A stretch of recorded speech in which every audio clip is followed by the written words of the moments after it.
Olá, queridos! Sejam bem-vindos a mais um encontro semanal para juntos estudarmos a Bíblia, a Palavra de Deus. Você que está ligado no canal A Bíblia na Minha Vida, eu me sinto feliz, contente, agradecido porque você faz parte da nossa rede de contato, você que se inscreveu no canal, tem curtido aí o nosso conteúdo, tem compartilhado também para seus amigos. Isso é uma bênção, porque a gente reproduz não só a fala aqui de um homem, mas principalmente a fala da palavra de Deus. Queridos, temos a oportunidade de fazer parte de uma escola mundial. Esse estudo que fazemos aqui por meio do nosso guia, a lição da Escola Sabatina está aqui. A lição desse trimestre tem como tema o livro de Êxodo, faz parte de um grupo de estudos mundial. São milhões de pessoas estudando o mesmo assunto no seu idioma. Este material aqui no Brasil está disponível em 3 idiomas: o português, naturalmente, o inglês e o espanhol. E como é que você faz para adquirir esse material? É só entrar em contato no WhatsApp comercial que está aí na descrição desse vídeo. Eu vou repetir aqui, mas se você esquecer, você pode encontrar aqui na descrição do vídeo. É o DDD 21 3872 7375, o WhatsApp comercial da Casa Publicadora Brasileira, filial aqui do Rio de Janeiro. DDD 21 3872 7375. Esse material aqui, ele pode ser encontrado por meio da compra avulsa só de um trimestre ou então de uma assinatura anual. Muito acessível, muito prático, que você pode fazer por meio do nosso WhatsApp comercial. Queridos, é uma alegria estar aqui compartilhando com vocês agora o 8º tema dessa lição. Nós já temos as lições do 4º trimestre que está disponível, então entre em contato conosco para você saber como pode adquirir. A nossa equipe já vai te atender assim que você enviar a mensagem, no número que nós mencionamos aqui. E nós também temos novidades para o ano que vem, novos temas. A cada trimestre nós temos estudado um tema diferente e isso vai fazer com que o nosso conceito, a nossa cosmovisão com relação a Deus, com relação à Bíblia, ela seja ampliada, seja transformada. Essa é a maravilha do estudo bíblico. Por isso que eu convido você a compartilhar esse conteúdo para outras pessoas que tenham interesse de estudar a palavra de Deus. Talvez você encontre aí alguma resistência para compartilhar algum link, algum vídeo. Isso é normal, é natural. As pessoas realmente nos dias de hoje são muito desconfiadas com relação aos conteúdos que acessam. Muitas vezes existe o preconceito com relação à Bíblia, à religião, mas esses são desafios que nós precisamos enfrentar para que o Evangelho de Cristo, o Evangelho do Reino, seja proclamado. E nós desejamos que o Senhor Jesus retorne a esta terra para nos buscar, não é isso? Todos desejam que de alguma forma Deus ele tome iniciativa de resgatar o seu povo do mundo pecaminoso que estamos vivendo. Todos têm esse desejo. Todas as pessoas que pensam em Deus, pensam na salvação de suas vidas, pensam realmente naquilo que lhes dá conforto espiritual, vida eterna, as pessoas pensam nisso. E nós sabemos biblicamente que a única forma de sermos resgatados deste mundo é Jesus voltando para cá. Jesus trazendo a sua hoste para nos buscar e então ficarmos assegurados com Ele no céu e depois nesta terra completamente restaurada. Se você deseja se aprofundar nesses assuntos, comece a estudar a Bíblia. Compartilhe este material para outras pessoas, para que nós possamos realmente fazer parte desta escola bíblica mundial. E adquira, como eu disse, o seu guia de estudo para que você possa acessar os conteúdos da Bíblia com uma metodologia facilitada, com os versos bíblicos facilitados. Eu tenho certeza que vai ser uma bênção para você. E eu estou aqui com o tema número 8, tá? Aliança no Sinai. Só fazendo um rápido reprise aqui, na lição número 7 de semana passada, nós estudamos o tema o pão e a água. E para você que está pegando agora o vídeo, está começando a assistir a partir desse momento, deixa eu contextualizar um pouquinho. Nós estamos falando aqui da jornada do povo de Israel na Bíblia. Por isso que o livro de Êxodo, na Bíblia, ele é o nosso fundamento de estudo. Nesta semana nós estudamos os capítulos 19 e 20, mas já passamos pelos outros capítulos também. Desde a chegada da família de Jacó lá no Egito, até a ampliação de sua família, que se tornou, por escolha divina, o povo dele.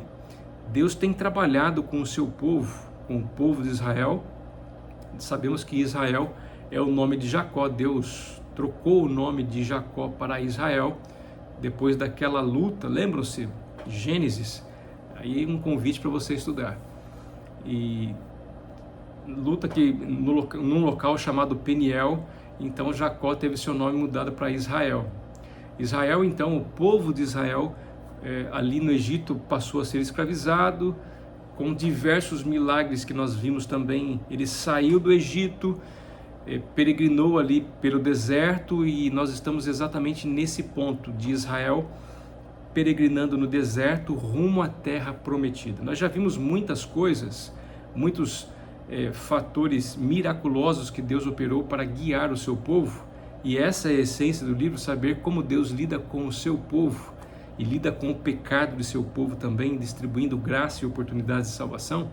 Nós vamos dar continuidade agora ao 8º tema, que vai falar sobre aliança no Sinai. Depois que Israel ele saiu ali dos desertos, né, de Sur, de Sim e Refidim, e ele chegou ali ao pé do Monte Sinai. No Monte Sinai, Deus se revela então ao povo de Israel. Ocorre uma teofania, é o termo teológico correto.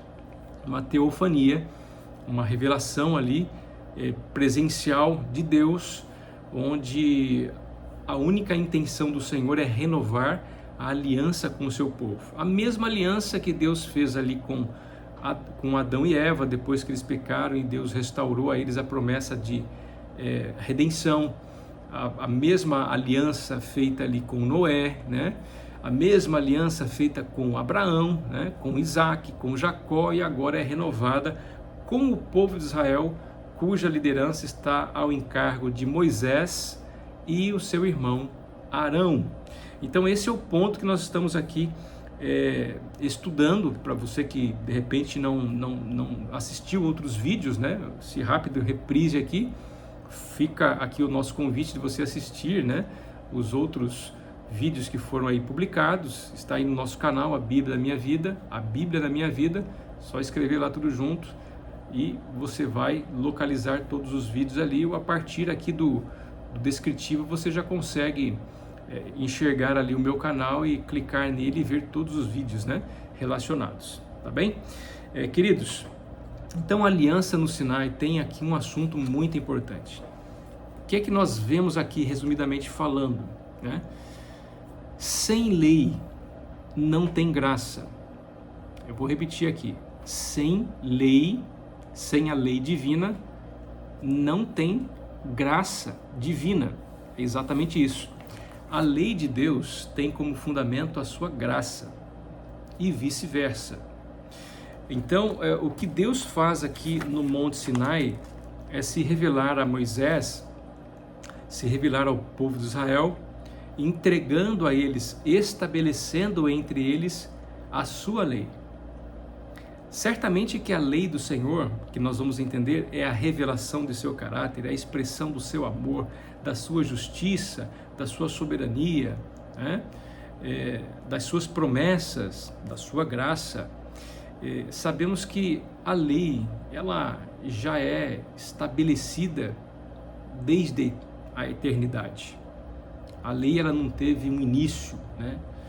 Ela foi estabelecida entre o povo de Israel a partir do Monte Sinai, porque o povo passou por uma renovação saíram de Israel, saíram do Egito, onde estavam escravizados.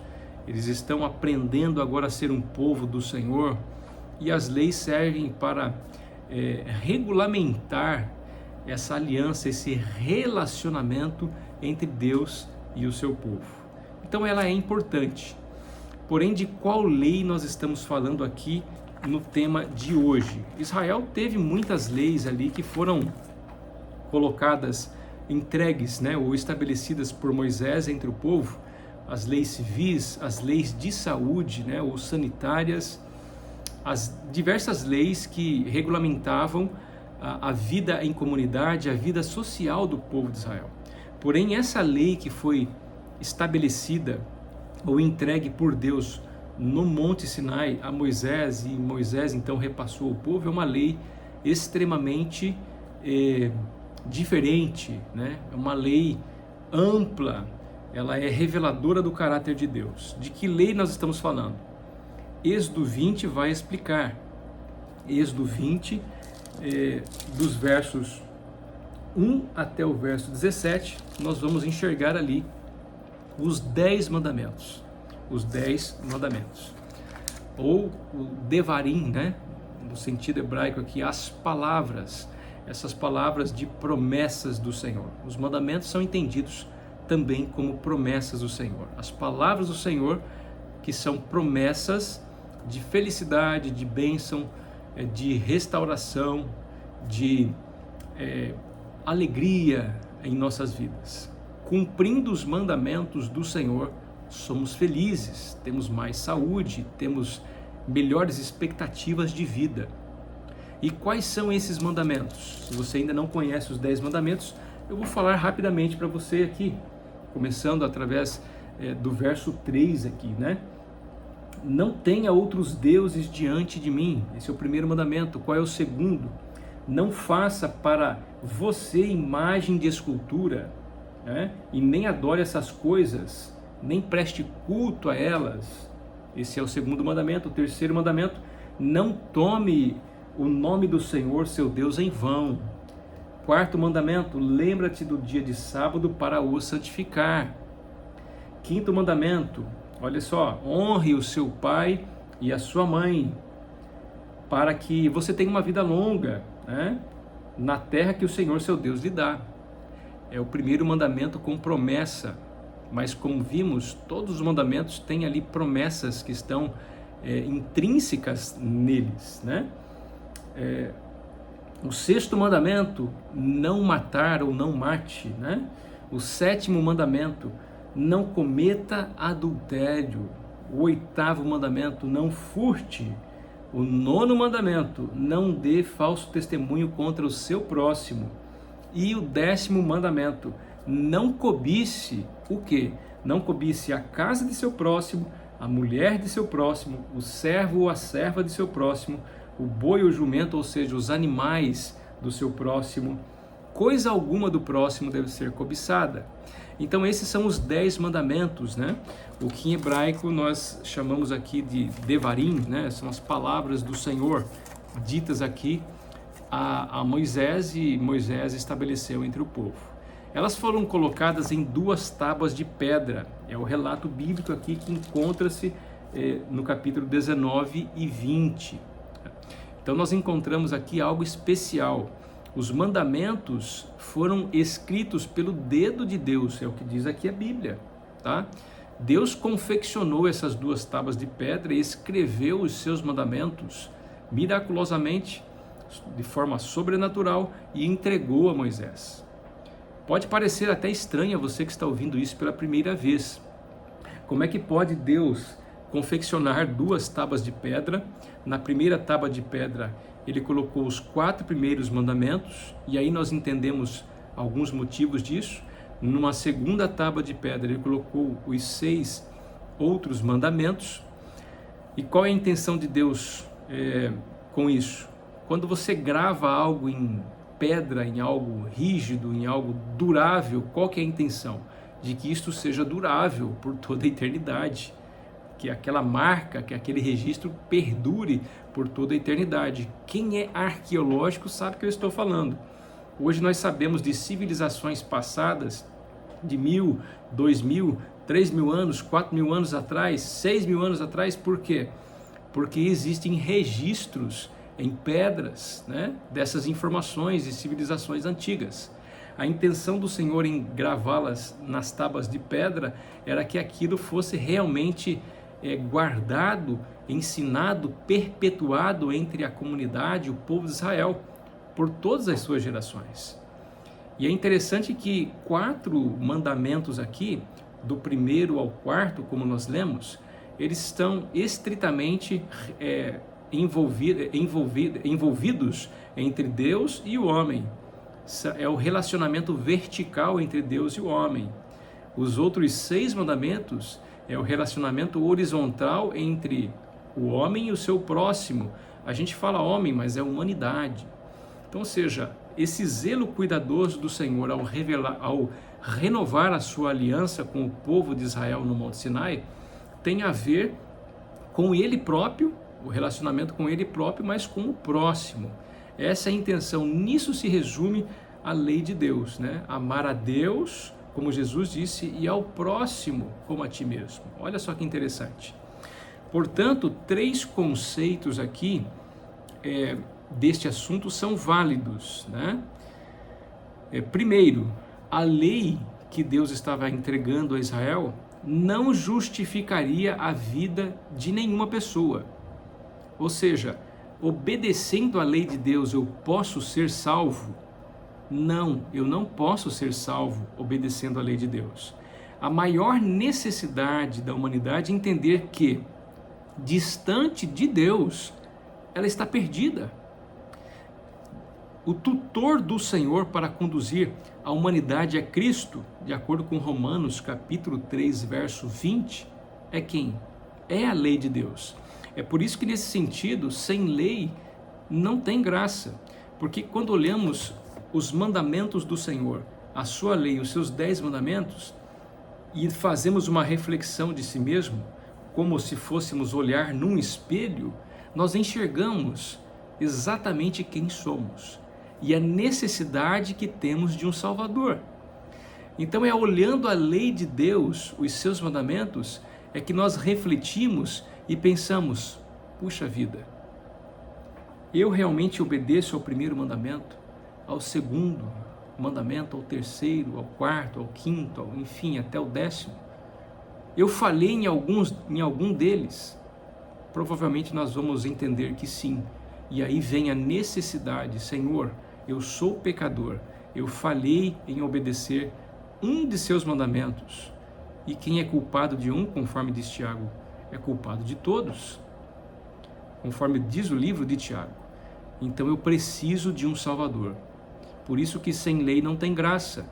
Eu me enxergo como sou, por meio da lei, vejo que sou pecador e preciso então de um Salvador. É exatamente isso que enxergamos ali em Romanos 3, capítulo 20. Desse modo, a lei é o espelho celestial que retrata nossa condição e sinaliza a necessidade de Jesus. Como nós podemos proclamar o Evangelho de Cristo, o Reino de Deus, para pessoas, para uma cidade, para comunidades que não têm a convicção de que é pecadora? O melhor caminho é mostrar-lhes o caráter de Deus, os seus mandamentos. Se eles forem sinceros, se as pessoas forem sinceras, se formos sinceros, analisando os mandamentos, veremos que nós temos a necessidade de um Salvador, porque somos pecadores. Amém? A segunda lição aqui que nós podemos aprender é a seguinte: os fundamentos da lei são amor, liberdade, promessa e salvação. Ou seja, como expressão perfeita do caráter de Deus e da vida perfeita de Jesus, vemos na lei, nos mandamentos do Senhor, um padrão de santidade e moralidade a ser alcançado pela justiça de Cristo. É o que nós vemos ali em Romanos capítulo 10, verso 4. Tá? A lei do Senhor, os mandamentos de Deus, é um padrão de santidade, de justiça. E a base deles é o quê? É amor, liberdade, promessa e salvação. Ou seja, se nós não entendermos esse padrão de santidade do Senhor como algo benéfico para as nossas vidas, nós vamos julgar a lei ou os mandamentos como um instrumento inútil. É o que muitas pessoas entendem hoje. Com o advento de Cristo, a lei é inútil. Errado. É errado pensar assim. Por quê? Se a lei é inútil, queridos, se a lei é inútil, pense comigo. Então eu posso adorar qualquer coisa. Então eu vou estar realizando idolatria. Vou estar cometendo uma idolatria. Eu posso adorar imagens por aí dizendo que são santos, intercessores. Eu posso também falar qualquer coisa do Senhor, né? E firo aqui o terceiro mandamento: não tome o nome do Senhor seu Deus em vão. Eu posso pisar no mandamento do sábado, dizendo que foi alterado para o domingo ou qualquer outro dia, e então está tudo certo, se a lei é inútil, né? E se a lei é inútil, eu também posso maltratar os meus pais. Por quê? Porque a lei é inútil. Eu posso, de repente, matar uma pessoa porque a lei é inútil, né? Eu posso cometer adultério, tomar a esposa de outra pessoa, ou vice-versa, tomar o marido de outra pessoa, porque a lei é inútil, né? Eu posso roubar, furtar, eu posso levantar um falso testemunho, até cobiçar qualquer coisa e tomar das outras pessoas, porque a lei é inútil. Mas não é isso que o apóstolo Paulo diz. O apóstolo Paulo diz claramente que os mandamentos é um padrão de santidade, de moralidade, que podem ser obedecidos e alcançados por meio da justiça de Cristo. Então, quando obedecemos a lei do Senhor, quando nos esforçamos para obedecer a lei do Senhor, não é para ser salvos, é porque já fomos salvos. Isso é resultado da salvação. Ao obedecer a Deus, nós somos agradecidos pelo que Ele fez para nos salvar. E é interessante porque lá em João, por exemplo, no livro de João, lá no capítulo 15, quando Jesus menciona a lição da videira, ele diz: sem mim nada podeis fazer. Se vocês me amarem, guardarão os meus mandamentos. Olha que interessante. Então a gente guarda os mandamentos de Deus não para ser salvos, mas como resultado da nossa salvação, da nossa gratidão ao Senhor pelo que Ele fez para nos salvar. Amém? E a terceira e última lição que nós extraímos aqui é a seguinte: desobedecer aos mandamentos da lei resulta em sofrimento e morte. Exatamente isso. Aí você pode falar assim: olha, você está equivocado, porque eu desobedeci a lei aqui e não morri. Olha, você está certo, você não morreu fisicamente. Aí eu respondo você com uma outra questão. Adão e Eva morreram quando quebraram o mandamento de não comer o fruto proibido lá no Éden? Morreram? Fisicamente, instantaneamente não. Não morreram. Mas naquele momento, o que aconteceu? O pecado entrou na vida deles, entrou neste mundo, e olha as consequências que nós encontramos hoje. Ou seja, a morte eterna espiritual é exatamente o resultado do pecado. E é este tipo de morte que Jesus venceu na cruz do Calvário. Portanto, o pecado, sim, a desobediência aos mandamentos conduz a sofrimento e morte, sim. Uma morte que não é sentida fisicamente ali no momento em que a gente quebra a lei, mas é uma morte que vai causar o quê? Consequências.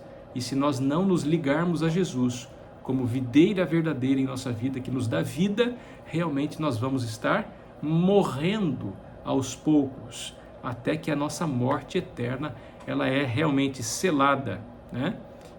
E a partir do momento que a gente perde essa vida, esta constituição de vida que temos e morremos em pecado, nós morremos por toda a eternidade e nós iremos apenas ressuscitar uma vez para morrer novamente. Esta é a segunda ressurreição, que Apocalipse 20 fala, a ressurreição dos ímpios. Então, queridos, desobedecer aos mandamentos da lei resulta em sofrimento e morte, sim. Quanto mais resistentes somos à obediência dos mandamentos, mais distantes ficamos de Deus. Além de quebrar nossa aliança com Ele, nós realmente ficamos afastados de Deus. Ser povo do Senhor é participar da sua aliança. Olha só que interessante. Se não somos propriedade de Jeová, queridos, se não somos propriedade de Jeová, certamente seremos do seu adversário. É o que nós podemos extrair aqui de Êxodo capítulo 19, verso 5. Tá? Eu gostaria de ler este verso para nós encerrarmos, que é muito importante. Agora, pois, se ouvirem atentamente a minha voz e guardarem a minha aliança, vocês serão a minha propriedade peculiar dentre todos os povos. Como nós podemos guardar essa aliança com Deus? A lição do Monte Sinai está aqui. Moisés congregou, chamou o povo para que se preparassem a fim de receber o Devarim, as palavras do Senhor, os seus mandamentos. O povo se consagrou durante 3 dias. O povo se consagrou, olha só que interessante, fazendo o quê? Fazendo o quê?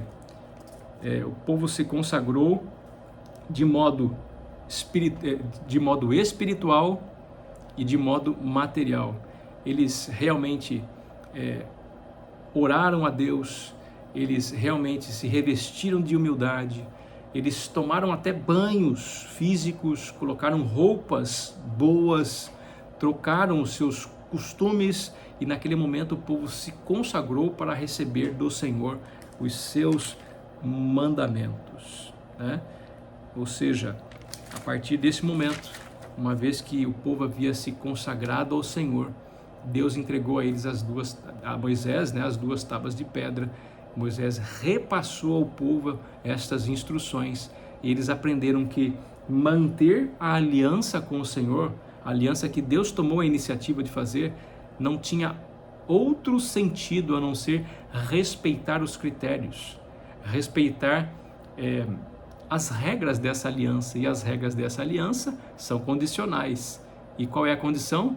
Obedecer aos mandamentos. É o que diz aqui o texto. Olha, se ouvirem atentamente a minha voz, guardarem a minha aliança, como você guarda a aliança? Obedecendo aos mandamentos. Vocês serão minha propriedade peculiar dentre todos os povos. Veja que interessante, 3 pronomes de possessão: minha voz, minha aliança, minha propriedade. Quer ser propriedade do Senhor? Certamente você é, se você é sincero e busca a palavra de Deus e busca obedecer aquilo que você conhece. Mas eu quero fazer um convite a você: busque ao Senhor, e por meio de Cristo, por meio de sua justiça, mantenha-se focado, obedecendo os seus mandamentos, para que em nossa aliança com Deus nós não sejamos tentados a quebrá-la e a nos afastar dela, sendo propriedades do seu inimigo. Amém? Deus abençoe a todos e até a nossa próxima lição, que terá como tema, deixe-me ver aqui, olha só, a nossa próxima lição, lição de número 9, terá como tema Vivendo a Lei. Vamos aprender a viver a lei de Deus. Esse é o convite que deixo para uma próxima semana. Até mais.